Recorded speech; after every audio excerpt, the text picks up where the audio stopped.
Hello everyone, start करते हैं आज का लेक्चर। आज का लेक्चर बहुत ही इंपॉर्टेंट लेक्चर है क्योंकि आज जो हम टॉपिक डिस्कस करेंगे उससे क्वेश्चन आपको हमेशा मिलेगा।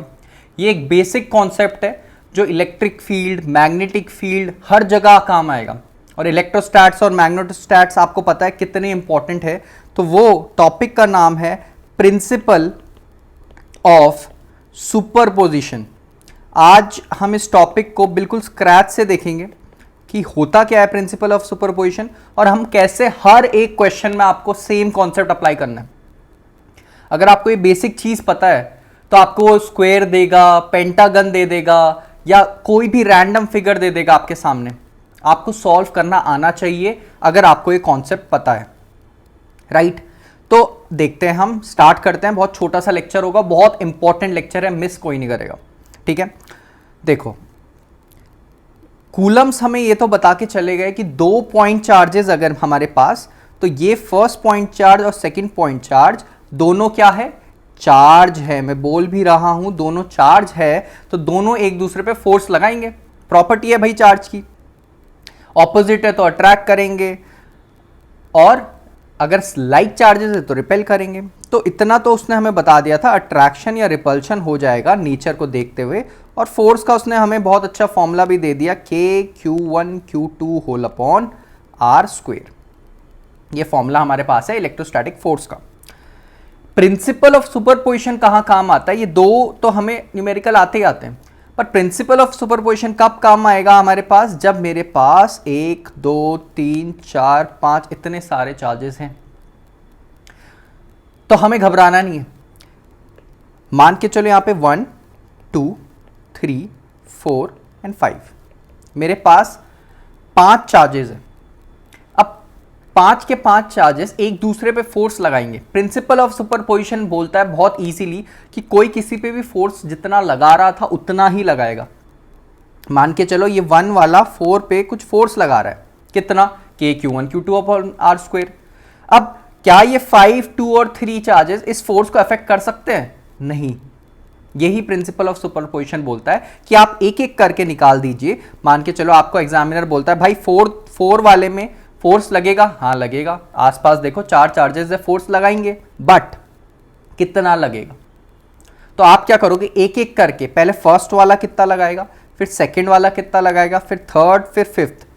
ये 4 चार्जेस कितना फोर्स लगाएंगे उसको आप F1 plus F2 plus F3 plus F4 चारों आप निकाल सकते हो। कैसे निकालेंगे? F का फॉर्मूला है KQ1Q2 whole upon R square. पर ध्यान दीजिएगा, यहां तक तो सब इजी चल के आता है। प्रॉब्लम कहां आती है? फोर्स है वेक्टर क्वांटिटी। वेक्टर क्वांटिटी को हम ऐसे एल्जेब्रिकली ऐड नहीं कर सकते अनलेस एंड अनटिल चारों सेम डायरेक्शन में। अब आप मुझे बताओ, फर्स्ट वाला जो फोर्स लगाएगा, क्या मेरा फर्स्ट वाला फोर्स, ठीक है मैं पेन चेंज कर देता हूं, फर्स्ट वाला जो मेरा फोर्स है वो इधर लगाएगा, ये लगाया फर्स्ट वाले ने फोर्स, मान के चलो सब पॉजिटिव है, ठीक है। फिफ्थ वाला किधर लगाएगा, इधर लगा रहा है, फिफ्थ वाला रिपेल करेगा। सेकंड वाला उधर से इसको रिपेल करेगा, थर्ड वाला इधर से इसको रिपेल करेगा। तो अगर आप देखोगे सारे डायरेक्शंस अलग अलग है, और अगर सारे डायरेक्शंस अलग अलग है, ये एक वेक्टर क्वांटिटी है, तो आप 10 प्लस 20 प्लस 30 करके इसको डायरेक्टली तो 60 नहीं लिख सकते हो। हमें क्या, वेक्टरली इसको ऐड करना पड़ेगा, वेक्टर एडिशन के साथ इसको ऐड करना पड़ेगा। अब क्या होता है, आपको एक टाइप का क्वेश्चन नहीं आएगा कि आपको क्वेश्चन आ गया, आपने वेक्टर एडिशन लगाया और हो गया, या आपने कोऑर्डिनेट्स लगाए हो गया। इसलिए मैं आज जितने भी मेथड्स हैं जिससे आप सॉल्व कर सकते हो वो आपको बताऊंगा, क्योंकि इतना इजी आपका एग्जाम रहने नहीं वाला है कि आपको सामने दे देगा, आपने डायरेक्टली ऐड करा या वेक्टर लगाया।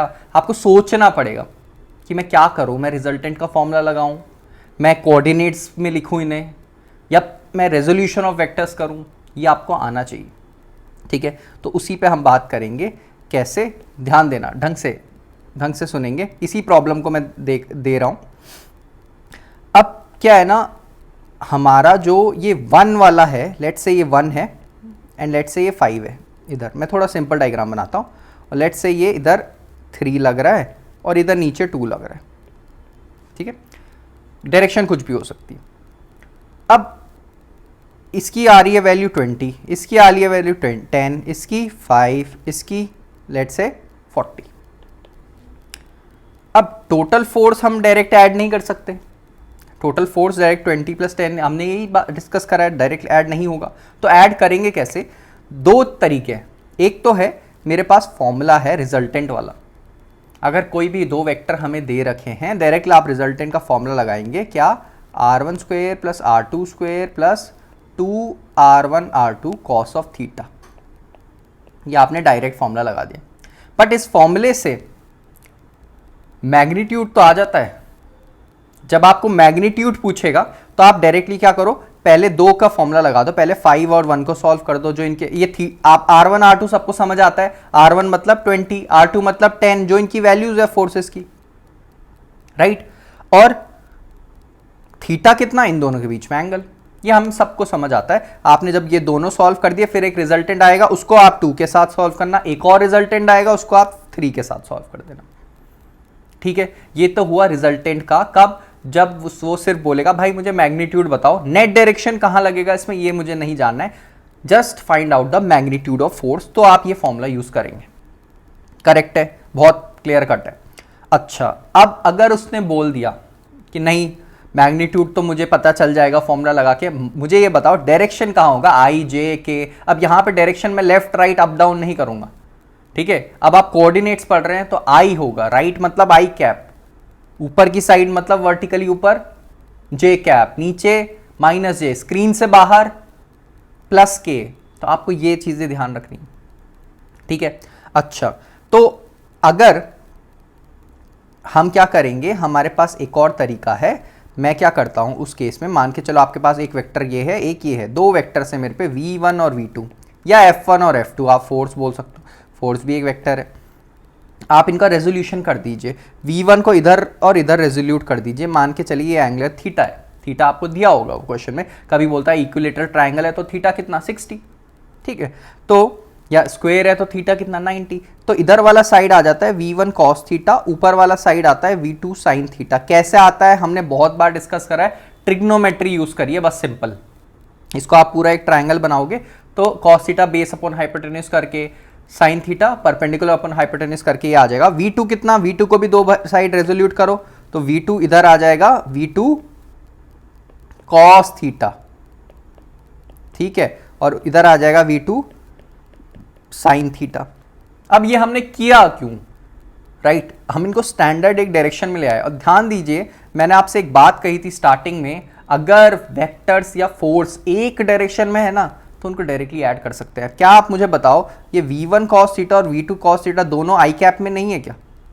दोनों राइट डायरेक्शन आई कैप में है, तो डायरेक्टली दोनों को आप प्लस करके सॉल्व कर दीजिए। मान के चलिए इसकी वैल्यू 5 है, इसकी वैल्यू 6 है, तो 11 आई कैप हो जाएगा। समझ आया? वेक्टर्स आपको पिक्चर पूरी क्लियर होनी चाहिए। अब v2 sin थीटा और ये v1 है ऊपर वाला, v1 और v2 sin थीटा को हम ऐसे कर सकते हैं क्या? अब देखो ये दोनों एक डायरेक्शन में तो नहीं है, ऑपोजिट डायरेक्शन में है। तो अगर वेक्टर्स ऑपोजिट डायरेक्शन में, उनको आप माइनस कर लीजिए। तो मतलब यह होगा v1 sin theta minus v2 sin theta. समझ आया? क्लियर है? तो मुझे ये भी समझ आ गया। ये कौन सा तरीका, रेजोल्यूशन ऑफ वेक्टर्स। और यहाँ एक खास बात होती है, इससे आप जब मेथड से सॉल्व करते हैं तो आपके पास मैग्नीट्यूड भी आ जाता है और डायरेक्शन भी आ जाता है। जो हमने पहला रिजल्टेंट वाला वेक्टर ये सॉल्यूशन करा, इसमें सिर्फ वैल्यू आती है, डायरेक्शन के बारे में ये कुछ नहीं बता पाता। हम कर सकते हैं थीटा वीटा लगा के, बट इस फॉर्मूले से अगर मैं बात करूं ओनली विद दिस फॉर्मूला, वहां से आपको डायरेक्शन नहीं मिलेगा। क्लियर कट है? ठीक है, तो ये पिक्चर भी क्लियर है, वो पिक्चर भी क्लियर है।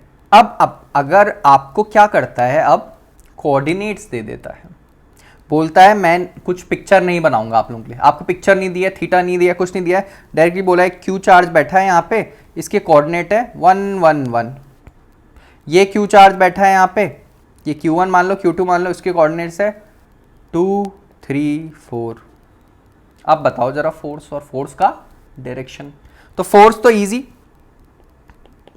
फोर्स का एक ही फॉर्मूला है, k Q1 Q2 upon R square, बेस कोई नहीं छोड़ेगा। अब Q1 तो पता है, Q2 भी पता है, k की वैल्यू 9 × 10⁻⁹ भी पता है, r कैसे निकालेंगे? इसने तो सिर्फ कोऑर्डिनेट्स दे दिए, इसके बीच का डिस्टेंस r तो दिया ही नहीं, तो डिस्टेंस फॉर्मूला यूज करेंगे ना, ठीक है। थोड़ा सा मैथ्स हमें यूज करनी है। डिस्टेंस फॉर्मूला बोलता है x2 माइनस x1 का whole square plus y2 minus y1 का whole square plus z2 minus z1 का होल स्क्वायर। अब देखो इससे होता क्या है, इससे हमें डिस्टेंस निकल जाता है किसी भी दो कोऑर्डिनेट का के बीच का, ठीक है। तो ये कितना हो जाएगा, अब आप इसको अगर 2 मान रहे हो x2, y2 और z2, तो इसको आपको क्या मानना पड़ेगा, x1, y1 और z1। समझ आया। तो 2 minus 1 1 plus 3 minus 1 2 plus 4 minus 1 3, तो अंडर रूट 6 आ जाएगा मेरा r, तो r स्क्वायर कितना आ जाएगा 6। समझ आया। ये तो हो गई बात मैग्नीट्यूड की। ये तो हमारा क्या निकल के आया, मैग्नीट्यूड। हमेशा ध्यान दीजिए फोर्स एक वेक्टर क्वांटिटी है, मैग्नीट्यूड निकालना तो सबको आ जाता है, पर आपको डायरेक्शन भी सीख के जाना है। पर डायरेक्शन कैसे निकालेंगे सर, ये समझ नहीं आया। डायरेक्शन निकालने के लिए इन्हीं दो कोऑर्डिनेट्स का यूज करना है, और सेम डायरेक्शन को मैं r वेक्टर लिख देता हूं, तो डायरेक्शन हो जाएगा x2 माइनस x1 लिखते हैं ना हम, i cap plus y2 minus y1 j cap plus z2 minus z1 k cap.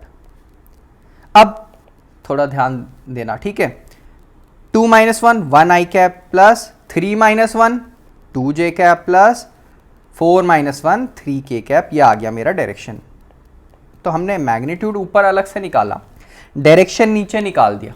But एक प्रॉब्लम है, ये जो डायरेक्शन आपका हमेशा निकलेगा ना, ध्यान रखना, हमें एक यूनिट वेक्टर चाहिए, क्योंकि इसकी भी कुछ मैग्नीट्यूड है, तो हमें यूनिट वेक्टर चाहिए होता है हमेशा। जो नहीं समझ पा रहे यूनिट वेक्टर क्यों चाहिए, क्योंकि अगर मान के चलो फोर्स मेरा आ गया 10 न्यूटन और आपने डायरेक्शन निकाल दिया 2 इंटू डायरेक्शन, मान के चलो डायरेक्शन का भी कुछ मैग्नीट्यूड निकल के आ गया, 1 नहीं है, तो इसको ये 20 बना देगा, ठीक है। एक अगर कोई डायरेक्शन है, मान लो आई कैप है, कौन सा डायरेक्शन शो करता है, राइट। 2 आई कैप कौन सा शो करता है, राइट। अरे 3 आई कैप भी राइट शो कर रहा है, पर मैग्नीट्यूड सबके अलग है। तो मान के चलो कोई फोर्स राइट डायरेक्शन में लग रहा है, आप उसको क्या बोलोगे, 1 2 3 4 कुछ भी आई कैप बोल सकते हो, बट ऐसा नहीं होता है, हमें उसको यूनिट में बोलना पड़ता है। क्योंकि अगर आप 2 आई कैप बोल रहे हो, मतलब आप उस फोर्स को 2 से मल्टीप्लाई कर दे रहे हो, मैग्नीट्यूड नहीं लेके आना है हमें कुछ। समझ आया, मैग्नीट्यूड हमें नहीं लेके आना है। तो सर ये तो आर वेक्टर निकला, इतना कॉम्प्लिकेटेड क्यों हो रहा है, तो आर वेक्टर निकल गया, तो हमें क्या करना है, मुझे आर कैप चाहिए। आर कैप मतलब किसी भी वेक्टर को अगर आपको यूनिट वेक्टर बनाना है तो उसको हम क्या लिखते हैं, आर कैप, ठीक है। तो ये तो वेक्टर है मेरा, आर कैप कैसे निकलता है, इसके मॉड से उसको डिवाइड कर दो। मॉड क्या होता है, मॉड होता है, मॉड भी आप लोगों को पता होगा, मॉड होता है अंडर रूट इन सबके कोफिशिएंट का स्क्वायर, 1 का स्क्वायर 1, 2 का स्क्वायर 4, 3 का स्क्वायर 9, तो ये आ जाएगा अंडर रूट 14। तो अब आप मुझे ये बोल रहे हो इन सबको अंडर रूट 14 से डिवाइड कर दो, 2 whole upon under root 14 j cap plus 3 whole upon under root 14 k cap. ये मेरा आ गया डायरेक्शन। अब ये है असली डायरेक्शन जो मेरा फोर्स का है। ध्यान देना, ऊपर वाला भी डायरेक्शन है, नीचे वाला भी डायरेक्शन है, बट नीचे वाला यूनिट डायरेक्शन है। और यूनिट डायरेक्शन, किसी भी डायरेक्शन को यूनिट डायरेक्शन बनाने के लिए हमें क्या करना होता है, उसके मॉड से उसको डिवाइड करना है, बस। ये कौन सा केस, जब हमें कोऑर्डिनेट्स दिए। अब देखो मैंने फटाफट से आपको ये केस समझाए हैं। आई होप आपको कुछ ना कुछ इससे सीखने को मिला होगा पूरी वीडियो से। प्रिंसिपल ऑफ सुपरपोजिशन टॉपिक था, पर पढ़ा हमने वेक्टर्स, क्योंकि प्रिंसिपल ऑफ सुपरपोजिशन तो बहुत ईजी चीज़ है, जो हमें काम आता है वो आती है मैथ्स और वेक्टर, जो आपको क्वेश्चन करने में काम आएगी। आप कोई भी डाउट हो, कुछ किसी चीज़ को आपको ज़्यादा एक्सप्लेनेशन चाहिए, तो आप मुझे कमेंट कर सकते हो, टेलीग्राम में भी मैसेज कर सकते हो।